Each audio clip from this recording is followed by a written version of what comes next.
Aujourd'hui, il y a des mises à jour importantes en provenance du secteur de Pokrovsk. Ici, les forces ukrainiennes ont déployé leurs meilleures unités de drones pour paralyser les routes logistiques russes à l'est de Pokrovsk.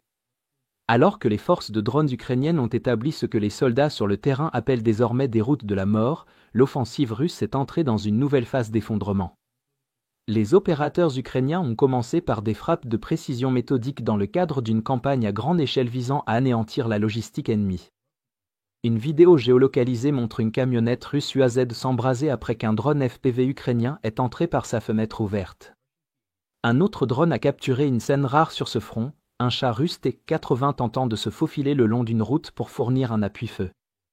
Le char était protégé par des cages supplémentaires et la guerre électronique, mais il a tout de même été facilement touché. D'autres images de la région montrent l'ampleur de l'opération, avec des drones ukrainiens ciblant tout type de véhicules de ravitaillement russes, fourgonnettes, pick-up, motos, et même des motards isolés essayant d'apporter de petites quantités de munitions ou de rations au front.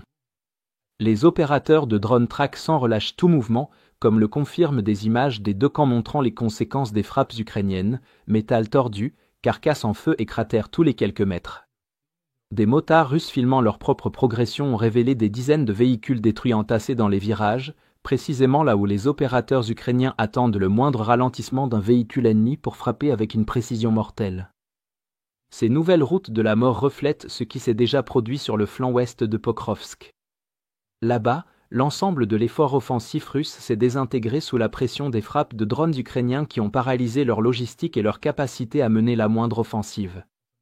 Une vidéo géolocalisée récemment publiée par les forces ukrainiennes montre les conséquences le long d'un simple tronçon entre Novotroitsk et Novopustinka, avec 47 véhicules blindés détruits éparpillés sur un peu plus d'1 kilomètre de route.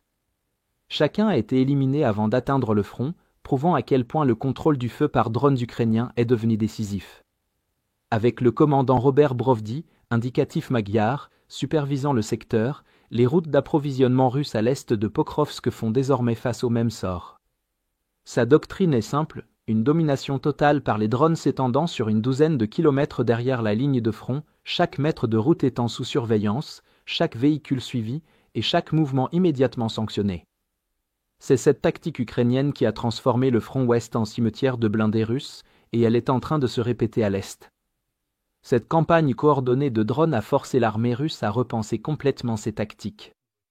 La surveillance constante, l'interdiction à longue portée des convois et les frappes de précision sur les camions de carburant et de munitions ont laissé les commandants russes incapables de soutenir des opérations offensives d'envergure. Les motos, autrefois privilégiées pour le ravitaillement rapide ou l'évacuation, se sont révélées tout aussi vulnérables.